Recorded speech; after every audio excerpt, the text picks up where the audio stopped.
A lot of you will be very familiar with the traditional block called Churn Dash.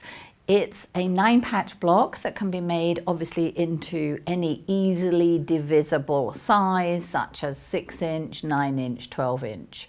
But one weekend I suddenly thought, what would happen if we stretched it? And I made this little single block here, which is going to be turned into a charity quilt for the Prem babies.